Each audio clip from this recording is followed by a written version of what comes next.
Hello बेटा, welcome to physics classes. बेटा, last video lecture on moving coil galvanometer में हमने मूविंग कॉइल गैल्वेनोमीटर का मीनिंग, उसका प्रिंसिपल, उसकी कंस्ट्रक्शन और उसकी वर्किंग हमने डिस्कस की थी। तो बेटा, लास्ट वीडियो लेक्चर में हमने मूविंग कॉइल गैल्वेनोमीटर को डिस्कस किया था। तो लास्ट वीडियो लेक्चर में हमने मूविंग कॉइल गैल्वेनोमीटर पर फोकस किया था।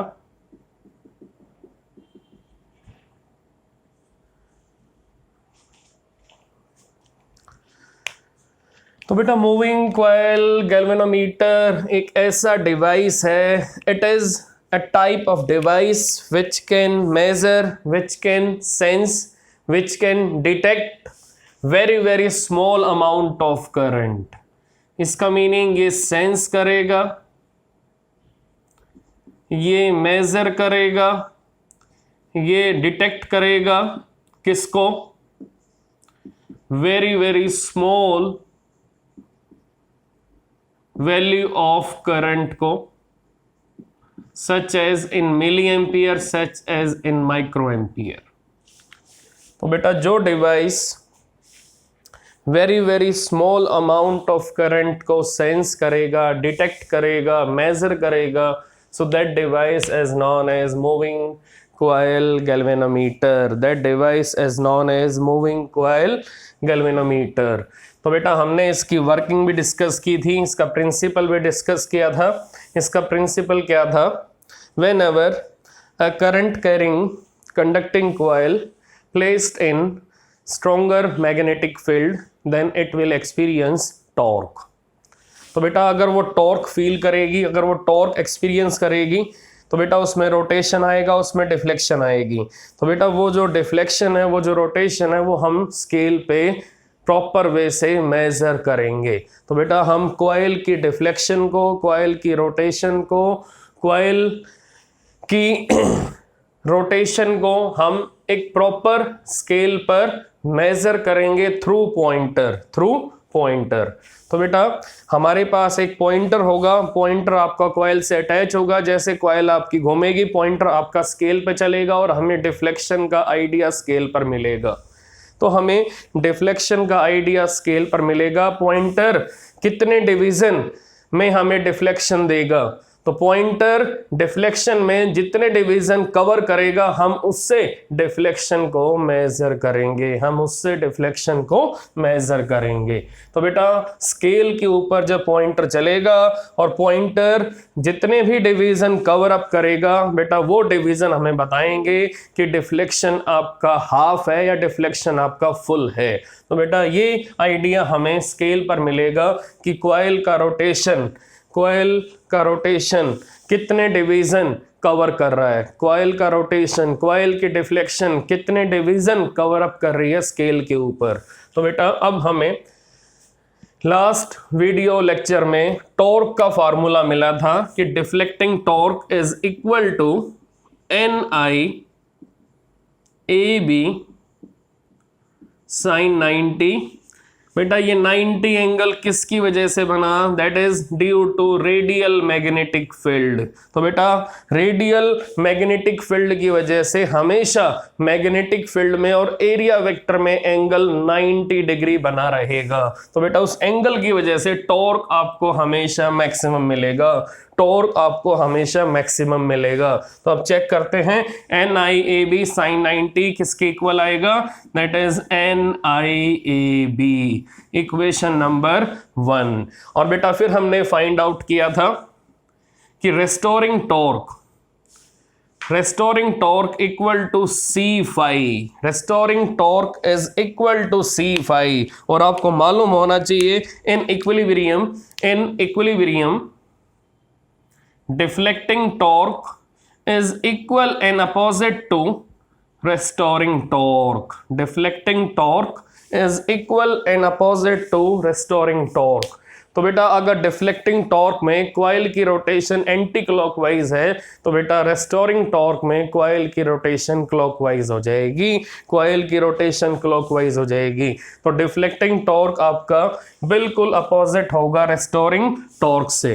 तो अब यहां हमें ये चेक करना है कि ये जो डिफ्लेक्टिंग टॉर्क का फार्मूला है ये कैसे बना है, ये फार्मूला कैसे बना है। तो बेटा चेक करो कि जितना ज़्यादा डिफ्लेक्शन होगा उतना ही ज़्यादा करंट कॉइल में फ्लो करेगा। More current sent to conducting coil, more will be the deflection in conducting coil. तो बेटा more current sent to conducting coil, more deflection will be given on scale. More deflection will be given on scale. तो बेटा अब हमें deflection scale पे ज़्यादा मिलेगा due to more amount of current given to conducting coil. तो बेटा अब चेक करते हैं, अगर करंट प्रोपोर्शनल टू फाई है तो टॉर्क, बेटा टॉर्क किस पे डिपेंड कर रहा है, टॉर्क आपका करंट पे डिपेंड कर रहा है, करंट पर डिपेंड कर रहा है। चेक कर लो, torque proportional to I and I proportional to deflection, I proportional to deflection. तो बेटा अब टॉर्क आपका डिफ्लेक्शन के साथ बिल्कुल डायरेक्ट रिलेशन बनाएगा, टॉर्क आपका डिफ्लेक्शन के साथ बिल्कुल डायरेक्ट रिलेशन बनाएगा। तो आप चेक करो कि मोर डिफ्लेक्शन मोर टॉर्क, इसका मीनिंग अगर रोटेशन के अंदर ज़्यादा एंगुलर डिस्प्लेसमेंट होगा तो बेटा उस केस में टॉर्क की वैल्यू भी ज़्यादा होगी, उस केस में टॉर्क की वैल्यू भी ज़्यादा होगी। सो मोर एंगुलर डिस्प्लेसमेंट मोर टॉर्क, मोर डिफ्लेक्शन देन मोर टॉर्क। तो बेटा अब यहां पर चेक करते हैं, अगर हम इस सिंबल को हटाएंगे तो क्या आएगा, torque restoring torque is equal to, restoring torque is equal to C phi, restoring torque is equal to C phi. It means अगर 1 डिग्री का, अगर 1 डिग्री का आपके पास डिफ्लेक्शन है तो अगर हमारा टॉर्क सी है तो बेटा अगर 2 डिग्री का डिफ्लेक्शन है तो हमारा टॉर्क 2c है, अगर 3 डिग्री का डिफ्लेक्शन है तो हमारा टॉर्क 3c है। तो इसी टाइप से अगर फाई, अगर इसी टाइप से बेटा इसी टाइप से अगर हमारे पास 5 डिग्री का डिफ्लेक्शन है, अगर हमारे पास 5 डिग्री का डिफ्लेक्शन है तो बेटा टॉर्क क्या होगा, टॉर्क आपका यहाँ पर सी फाई हो जाएगा। तो बेटा यहाँ पर ये कॉलम आपका डिफ्लेक्शन का है और बेटा ये कॉलम अगर आपका टॉर्क का है। तो चेक कर सकते हो, डिफ्लेक्शन अगर 1 डिग्री का है तो टॉर्क c है, 2 डिग्री का है तो टॉर्क 2c है, 3 डिग्री का है तो टॉर्क 3c है, अगर 5 डिग्री का है तो टॉर्क आपका c फाई है। तो बेटा ये आपको प्रॉपर वे से मालूम होना चाहिए कि यहाँ पर हमने टॉर्क को किसके इक्विवेलेंट पुट किया है, इक्विवेलेंट टू टॉरोजनल कांस्टेंट। तो बेटा c का मीनिंग क्या है, c is torsional constant, c is torsional constant. Now c is torsional constant. तो बेटा अब हमें यहाँ पर ये मालूम करना है, अब हमें यहाँ पर ये मालूम करना है कि गैल्वेनोमीटर करंट को लेके कितना सेंसिटिव है और पोटेंशियल डिफरेंस को लेके कितना सेंसिटिव है। अब हमें ये मालूम करना है कि अगर गैल्वेनोमीटर की हमें करंट वाली सेंसिटिविटी इंक्रीज करनी है तो हमें किन किन फैक्टर्स को फोकस करना पड़ेगा।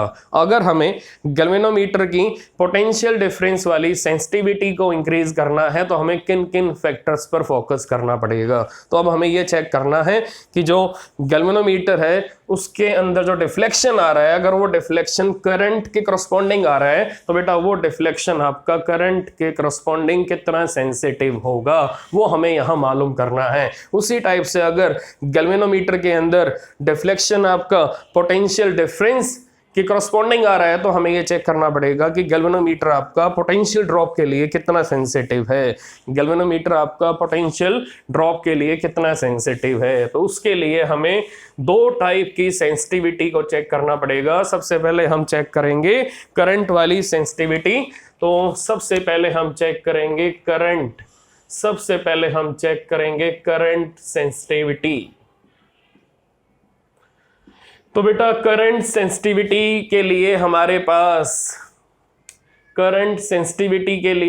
पास डिफ्लेक्शन पर यूनिट करंट का होना जरूरी है। डिफ्लेक्शन पर यूनिट करंट का होना जरूरी है। तो सबसे पहले आपको ये मालूम होना चाहिए कि करंट सेंसिटिविटी किसके इक्वल आएगी। करंट सेंसिटिविटी का मीनिंग क्या है? तो करंट सेंसिटिविटी का मीनिंग है कि number of division covered on scale, number of division covered on scale upon total current sent to the galvanometer, total current given to the galvanometer। तो बेटा जितना करंट हमने गैल्वेनोमीटर को दिया उस करंट के करस्पॉन्डिंग जितने डिवीजन आपके कवर अप होंगे वो डिवीजन हमें डिफ्लेक्शन बताएंगे। तो यहाँ पर हम क्या बोलेंगे? यहाँ पर बोलेंगे deflection per unit current is known as current sensitivity. Deflection per unit current is known as current sensitivity. तो यहां पर कितने डिवीजन आपके स्केल पर कवर होंगे यूनिट करंट के लिए, तो हमें यहां पर यह चेक करना है एक यूनिट करंट के लिए जो गैल्वेनोमीटर का स्केल है उसके ऊपर पॉइंटर कितने डिवीजन कवर अप कर रहा है। तो हम इसको बोलेंगे number of division per unit current is known as current sensitivity. तो हमें ये चेक करना है कि स्केल पर, गैल्वेनोमीटर के स्केल पर कितने डिवीजन आपके यूनिट करंट के लिए यूज हुए हैं, कितने डिवीजन के लिए पॉइंटर, कितने डिवीजन के लिए पॉइंटर यूनिट करंट को सेंस कर रहा है, कितने डिवीजन के लिए पॉइंटर यूनिट करंट को सेंस कर रहा है। तो वो हमें कहां से मिलेगा? वो हमें करंट सेंसिटिविटी से मिलेगा। आप चेक करते हैं हमारे पास जो इक्वेशन आई थी इक्विलिब्रियम की, वो इक्वेशन क्या आई थी? Deflecting torque equal to restoring torque. तो हमारे पास ये इक्वेशन आई थी NIAB is equal to C∅। तो बेटा यहां से phi अपॉन I हमें क्या मिलेगा? NAB upon C। Now this is current sensitivity. तो बेटा हमें करंट सेंसिटिविटी का आइडिया मिल चुका है and it is equal to number of turns into area of coil into magnetic field intensity upon torsional constant। अब बेटा CS कब इंक्रीज होगा? जब नंबर ऑफ टर्न्स आपके इंक्रीज होंगे, एरिया इंक्रीज होगा, मैग्नेटिक फील्ड आपकी इंक्रीज होगी और टॉरोजनल कांस्टेंट आपका डिक्रीज होगा। तो बेटा आप चेक करो, अगर आपको करंट सेंसिटिविटी को इंक्रीज करना है, अगर आपको मिनिमम करंट के लिए मैक्सिमम डिफ्लेक्शन रिसीव करना है, अगर आपको मिनिमम करंट के लिए, अगर आपका करंट मिनिमम है और डिफ्लेक्शन आपका मैक्सिमम है और अगर phi आपका मैक्सिमम है, तो उस केस में बेटा ये कंडीशन बनेगी। तो इसका मीनिंग अगर स्केल पर आपके 30 डिवीजन्स हैं, तो अगर स्केल पर आपके टोटल 30 डिवीजन्स हैं, तो बेटा अगर 30 डिवीजन्स 1 मिली एम्पियर के लिए हैं, तो अगर बेटा सेकंड गैल्वेनोमीटर में 30 डिवीजन्स अगर 1 माइक्रो एम्पियर के लिए हैं, तो बेटा इन दोनों में से किस गैल्वेनोमीटर की करंट सेंसिटिविटी ज़्यादा होगी? तो बेटा अंडरस्टूड है कि फर्स्ट जो गैल्वेनोमीटर है बेटा, इसके अंदर अगर हम CS फाइंड आउट करेंगे तो बेटा CS की वैल्यू क्या आएगी? 30 divisions per unit 1 milli ampere. तो इसका मीनिंग 30 डिवीजन अपॉन क्या आएगा? CS for first galvanometer, that is 30 divisions upon 30 divisions upon 1 milli ampere. तो आप चेक कर सकते हो कि फर्स्ट गैल्वेनोमीटर के अंदर जो आपकी 30 डिविजन्स हैं, जो आपका फुल स्केल डिफ्लेक्शन है, वो किसके करस्पॉन्डिंग है बेटा? वो 1 मिली एम्पियर के करस्पॉन्डिंग है। अब यहां चेक करो, नंबर 2 गैल्वेनोमीटर के अंदर जो आपका फुल स्केल डिफ्लेक्शन है, तो बेटा वो किसके करस्पॉन्डिंग है? वो बेटा 1 माइक्रो एम्पियर के करस्पॉन्डिंग है। तो बेटा यहां पर इस गैल्वेनोमीटर के अंदर 1 मिली एम्पियर करंट आपने दिया है, तो 1 milli ampere current sent to the coil of galvanometer number 1 and 1 microampere current sent to the coil of second galvanometer। तो बेटा चेक करो कि इन दोनों में से कौन सी करंट सेंसिटिविटी आपकी ज्यादा है। तो बेटा अंडरस्टूड है, क्लियरली आपको विजिबल हो रहा है कि यहाँ पर current sensitivity of second galvanometer आपकी ज्यादा आ रही है फर्स्ट गैल्वेनोमीटर से। तो बेटा जहां पर मिनिमम करंट के लिए डिफ्लेक्शन आपका मैक्सिमम आएगा, जहां पर मिनिमम करंट के लिए डिविजन्स आपके मैक्सिमम कवर होंगे स्केल पर, तो बेटा उस केस में वो गैल्वेनोमीटर आपका मैक्सिमम करंट सेंसिटिविटी कैरी करेगा। तो यहां पर आपको ये मालूम होना चाहिए कि करंट सेंसिटिविटी का मीनिंग क्या है। Minimum current detected by galvanometer with full scale deflection। तो बेटा अगर मिनिमम करंट आपका गैल्वेनोमीटर के अंदर सेंस होगा, डिटेक्ट होगा, मेजर होगा और डिफ्लेक्शन आपका पूरे स्केल पे आएगा, इसका मीनिंग क्या है? अगर डिफ्लेक्शन आपका फुल होगा और करंट मिनिमम होगा तो वो गैल्वेनोमीटर आपका high value of current sensitivity carry करेगा।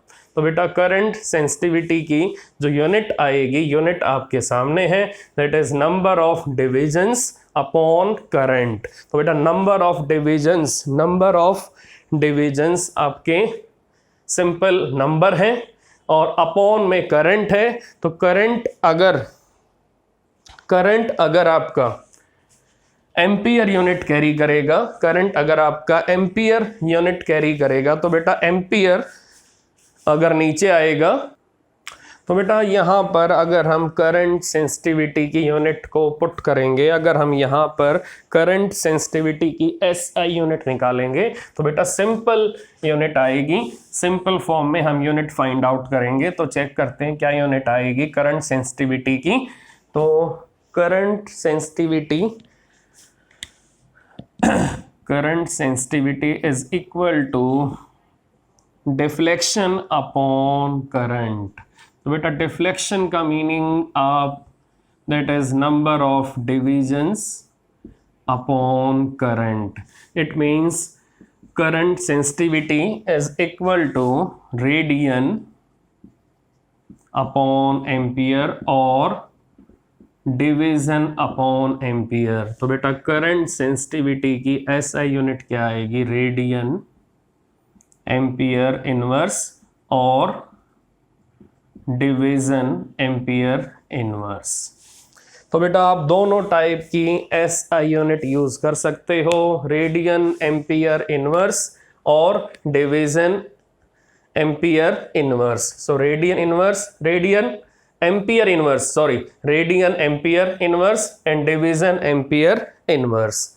तो बेटा अब करंट सेंसिटिविटी आपको क्लियर हो चुका है कि करंट सेंसिटिविटी क्या चीज है। बेटा इसी टाइप से गैल्वेनोमीटर आपका पोटेंशियल ड्रॉप को भी सेंस करता है, पोटेंशियल ड्रॉप को भी मेजर करता है, पोटेंशियल ड्रॉप को भी डिटेक्ट करता है। तो बेटा अगर गैल्वेनोमीटर पोटेंशियल ड्रॉप को सेंस करेगा, मेजर करेगा, डिटेक्ट करेगा, तो बेटा गैल्वेनोमीटर की वोल्टेज सेंसिटिविटी भी आएगी। अब चेक करते हैं कि गैल्वेनोमीटर के अंदर वोल्टेज को सेंस करने वाली सेंसिटिविटी कैसी है। गैल्वेनोमीटर आपका वोल्टेज के लिए कितना सेंसिटिव है, हमें चेक करना है। गैल्वेनोमीटर अगर वोल्टेज को सेंस कर रहा है तो वो वोल्टेज के लिए, वो पोटेंशियल ड्रॉप के लिए कितना सेंसिटिव है।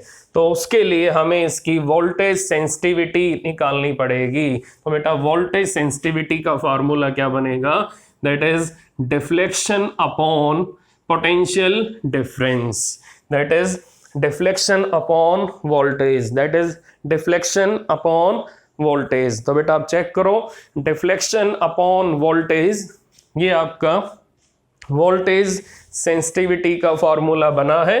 तो आप चेक करो, यहां पर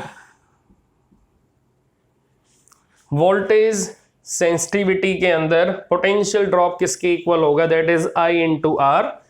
तो आप चेक करो, दिस इज करंट सेंसिटिविटी, तो CS upon R, so VS is equal to current sensitivity, that is NAB upon CR। तो बेटा आप चेक कर सकते हो, हमने VS के अंदर CS की वैल्यू पुट की और अपॉन में हमने एडिशनल फैक्टर क्या लगाया, that is resistance, that is resistance. तो बेटा ये रेजिस्टेंस आपका गैल्वेनोमीटर की कॉइल का है, so this is resistance of galvanometer coil. तो बेटा अब ये जो कॉइल है गैल्वेनोमीटर की, वो जितना रेजिस्टेंस कैरी करेगी वो यहाँ पर आपका अप्लीकेबल होगा, यहाँ पर आपका कंप्यूट होगा। तो आप चेक करते हैं कि वोल्टेज सेंसिटिविटी किन किन फैक्टर्स पर डिपेंड करेगी। तो बेटा अगर वोल्टेज सेंसिटिविटी को इंक्रीज करना है, अगर गैल्वेनोमीटर को पोटेंशियल डिफरेंस के लिए सेंसिटिव बनाना है, तो उसके लिए आपको नंबर ऑफ टर्न्स को इंक्रीज करना है, एरिया को इंक्रीज करना है, मैग्नेटिक फील्ड को इंक्रीज करना है, C को डिक्रीज करना है, रेजिस्टेंस को डिक्रीज करना है, रेजिस्टेंस को डिक्रीज करना है। तो बेटा इन फैक्टर्स पर आपकी वोल्टेज सेंसिटिविटी डिपेंड करती है। तो बेटा इन फैक्टर्स पर आपकी वोल्टेज सेंसिटिविटी डिपेंड करती है। तो बेटा अब आपको ये मालूम चल चुका है कि वोल्टेज सेंसिटिविटी का मीनिंग क्या है, डिफ्लेक्शन पर यूनिट वोल्ट। इसका मीनिंग यहाँ पर 1 वोल्ट में कितना डिफ्लेक्शन प्रोड्यूस हुआ है ये हमें कौन बताएगा, that is voltage sensitivity. So deflection given by 1 volt, deflection given by 1 volt is equal to voltage sensitivity. तो बेटा वोल्टेज सेंसिटिविटी हमें ये बताएगी कि आपका डिफ्लेक्शन 1 वोल्ट के अगेंस्ट कितना आया है, that is deflection per unit potential difference, deflection per unit volt. तो बेटा यहाँ पर अगर डिफ्लेक्शन पर यूनिट वोल्ट हमें कंप्लीट आइडिया दे रहा है कि 1 वोल्ट के लिए स्केल पर कितने डिवीजन आपके पॉइंटर ने कवर किए हैं, या कितना डिफ्लेक्शन आपका 1 वोल्ट के लिए स्केल पर आया है। तो बेटा अगर किसी गैल्वेनोमीटर के अंदर मिनिमम पोटेंशियल डिफरेंस पर मैक्सिमम डिफ्लेक्शन आएगा, तो इसका मीनिंग किसी भी गैल्वेनोमीटर के अंदर अगर मिनिमम पोटेंशियल डिफरेंस के लिए डिफ्लेक्शन मैक्सिमम आ जाएगा, तो बेटा उस केस में उस गैल्वेनोमीटर के अंदर VS की वैल्यू मैक्सिमम हो जाएगी, VS की वैल्यू मैक्सिमम हो जाएगी। तो बेटा ये आपको ध्यान रखना है कि minimum potential difference and maximum deflection will make highly sensitive galvanometer, will make highly voltage sensitive galvanometer. तो बेटा वोल्टेज सेंसिटिविटी को इंक्रीज करने के लिए हमें इन फैक्टर्स पर फोकस करना है। ये फैक्टर आपके नंबर ऑफ टर्न्स हैं, एरिया ऑफ कॉइल है, मैग्नेटिक फील्ड इंटेंसिटी है, दैट इज टोरोजनल कांस्टेंट है, रेजिस्टेंस ऑफ कंडक्टिंग कॉइल है, रेजिस्टेंस ऑफ कंडक्टिंग कॉइल है। तो बेटा अब हमें ये चेक करना है कि वोल्टेज सेंसिटिविटी का क्या रिलेशन है करंट सेंसिटिविटी के साथ। अब हमें ये मालूम करना है कि वोल्टेज सेंसिटिविटी का क्या रिलेशन है करंट सेंसिटिविटी के साथ। Now voltage sensitivity is proportional to current sensitivity. Voltage sensitivity is proportional to 1 upon resistance. तो बेटा अगर करंट सेंसिटिविटी इंक्रीज होगी तो वोल्टेज सेंसिटिविटी भी इंक्रीज होगी. बट बेटा एक केस ऐसा आएगा कि CS के इंक्रीज होने से VS पे किसी भी टाइप का इफेक्ट नहीं पड़ेगा. तो बेटा वो स्पेशल केस क्या है? जिस केस में अगर CS आपका इंक्रीज होगा बट VS आपका बिल्कुल भी इंक्रीज नहीं होगा. तो बेटा वो केस हम यहाँ डिस्कस करने वाले हैं. अब हम डिस्कस करेंगे कि एक स्पेशल केस में, एक डिफरेंट केस में अगर CS इंक्रीज होगा तो VS पे किसी भी टाइप का चेंज नहीं आएगा. तो बेटा सबसे पहले CS का फॉर्मूला हम यहां लिखेंगे, that is NBA upon C. NBA upon C. तो बेटा ये बास्केटबॉल का एक फेमस नेम है NBA. तो बेटा उसी टाइप से इसको लर्न करना है, NBA अपॉन C. बेटा ये NBA आपका रिलेट करता है बास्केटबॉल गेम के साथ. तो बेटा वहाँ पर ये NBA नेम से आपके टूर्नामेंट्स होते हैं, तो वहाँ पर हम NBA को देखेंगे. तो उसी टाइप से आपको इसको लर्न करना है. Current sensitivity is equal to NBA upon C. तो अब यहाँ पर इसको हम कैसे लर्न करेंगे? National basketball association, national basketball association upon C है बेटा. C का मीनिंग टॉर्जनल कांस्टेंट. तो बेटा अब अगर करंट सेंसिटिविटी को इंक्रीज करना है तो बेटा आप नंबर ऑफ टर्न्स को इंक्रीज कर सकते हो. B को रखो कांस्टेंट, B आपका कांस्टेंट है. आपने नंबर ऑफ टर्न्स को इंक्रीज किया है, और A आपका कांस्टेंट है, A बेटा आपका कांस्टेंट है. नाउ B आपका कांस्टेंट, A कांस्टेंट, C आपका कांस्टेंट है. तो अगर नंबर ऑफ टर्न्स इंक्रीज होंगे तो बेटा CS इंक्रीज होगा. बट अगर नंबर ऑफ टर्न्स इंक्रीज होंगे तो बेटा लेंथ भी इंक्रीज होगी. अगर नंबर ऑफ टर्न्स इंक्रीज होंगे तो लेंथ इंक्रीज होगी. अब बेटा अगर लेंथ इंक्रीज होगी तो बेटा रेजिस्टेंस का फॉर्मूला होता है रो L अपॉन A. तो बेटा अगर लेंथ इंक्रीज हो रही है तो रेजिस्टेंस इंक्रीज होगा. तो बेटा रेजिस्टेंस इंक्रीज होगा. तो अब चेक करते हैं VS किसके इक्वल आएगा. VS equal to NBA upon C into R. तो बेटा B आपका कांस्टेंट है, A कांस्टेंट है, C कांस्टेंट है. तो अगर नंबर ऑफ टर्न्स इंक्रीज होंगे तो यहाँ पर चेक करो, यहाँ पर रेजिस्टेंस भी इंक्रीज होगा. तो बेटा नंबर ऑफ टर्न्स में अगर इंक्रीज आएगा तो यहाँ पर रेजिस्टेंस में भी इंक्रीज आएगा. तो जो इंक्रीज आपका टॉपर साइड में आ रहा है वही इंक्रीज आपका लोअर साइड में आ रहा है. इसका मीनिंग इस नंबर ऑफ टर्न्स वाले चेंज को रेजिस्टेंस वाला चेंज इजीली कंपनसेट कर लेगा, इजीली इसको नलिफाई कर देगा. इसका मीनिंग यहाँ पर नंबर ऑफ टर्न्स में जो चेंज आ रहा है उसको नलिफाई कौन कर रहा है, उसको कंपनसेट कौन कर रहा है? That is change in resistance. तो बेटा VS पे कोई असर नहीं पड़ेगा, तो VS आपका कांस्टेंट ही रहेगा. इट मींस CS आपका इंक्रीज कर रहा है बट VS में कोई इंक्रीज नहीं होगा. इस स्पेशल केस के अंदर VS में कोई इंक्रीज बेटा नहीं होगा. So there is no increase in VS. So there is no increase in VS. तो बेटा ये आपको ध्यान रखना है कि यहाँ पर VS में किसी भी टाइप का इंक्रीज नहीं आएगा, VS में किसी भी टाइप का इंक्रीज नहीं आएगा. तो नॉर्मली हम इस कॉन्सेप्ट के ऊपर, नॉर्मली हम VS और CS के ऊपर कुछ न्यूमेरिकल भी करते हैं. और न्यूमेरिकल किस टाइप से होते हैं बेटा? न्यूमेरिकल के लिए हमारे पास सिंपल स्टेटमेंट क्या गिवन होती है.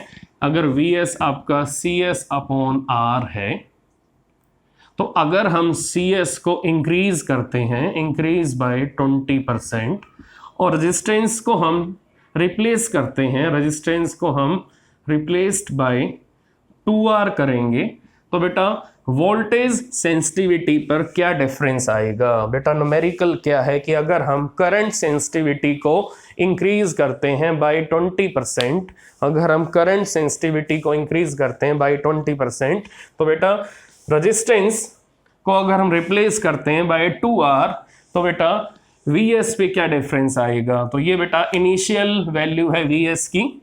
अब बेटा फाइनल वैल्यू कैसे निकालेंगे?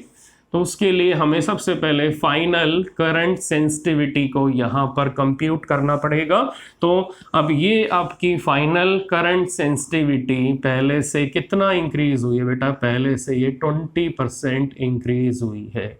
तो 20% का मीनिंग क्या है बेटा? आपके सामने है मीनिंग। 20% में क्या होगा? CSI बाहर कॉमन आ जाएगा। तो बेटा अब देखो अंदर क्या बचेगा? अंदर 1 + 2/10 आ जाएगा। तो यहाँ चेक करो, यहाँ वैल्यू क्या आएगी? CS आपका बाहर कॉमन है, तो यहाँ बोलो वैल्यू क्या आएगी? 12/10 आ जाएगी। आपके सामने है बेटा आंसर आपके सामने है। और रेजिस्टेंस आपका फाइनल कैसा है? Double of initial. तो बेटा Vs फाइनल क्या होगा? Vs final is equal to CS final upon final resistance. तो बेटा CS फाइनल क्या है? CS initial into 12/10 upon twice of RI into CS initial into 12/10 upon twice of RI। तो बेटा आप चेक करो ये किसका फार्मूला है? It is formula of initial voltage sensitivity. तो बेटा ये इनिशियल वोल्टेज सेंसिटिविटी है। तो आप चेक करो 12/10 इंटू 2। तो बेटा आप चेक कर सकते हो इजीली, आप चेक कर सकते हो बेटा इजीली क्या आंसर आएगा। Now voltage sensitivity initial into बोलो, चेक करो बेटा क्या आएगा? 12/20। It means 6/10। It is 6/10। आप चेक कर सकते हो कि फाइनल वोल्टेज सेंसिटिविटी आपकी 6/10 ऑफ इनिशियल सेंसिटिविटी के इक्वल आ रही है। तो फाइनल वोल्टेज सेंसिटिविटी आपकी 6/10 times of initial voltage sensitivity के इक्वल आ रही है। तो आप चेक कर सकते हो। अब यहाँ पर परसेंटेज चेंज भी आप निकाल सकते हो। आप बेटा यहाँ पर परसेंटेज चेंज भी फाइंड आउट कर सकते हो। तो आप यहाँ पर परसेंटेज चेंज भी फाइंड आउट कर सकते हो। कैसे लिखोगे percentage change? Initial voltage sensitivity minus final voltage sensitivity upon initial voltage sensitivity into कर दोगे 100। तो ये आपका आ जाएगा percentage change in voltage sensitivity. Now this is percentage change in voltage sensitivity. तो बेटा आपके सामने है न्यूमेरिकल। मैंने यहाँ पर CS को चेंज किया, मैंने यहाँ पर रेजिस्टेंस को चेंज किया, और फाइनल वोल्टेज सेंसिटिविटी में जो चेंज आया वो मैंने आपके सामने प्रॉपर वे से फाइंड आउट किया, प्रॉपर वे से उसको कंप्यूट किया, प्रॉपर वे से उसको कैलकुलेट किया है। तो बेटा इस टाइप से वोल्टेज सेंसिटिविटी और करंट सेंसिटिविटी के रिलेशन को हम डिस्कस कर सकते हैं। और ये डिस्कशन बेटा आपके लिए मोस्ट इम्पॉर्टेंट है, ये डिस्कशन आपके लिए मोस्ट इम्पॉर्टेंट है। So by this method we can make relation between current sensitivity and voltage sensitivity.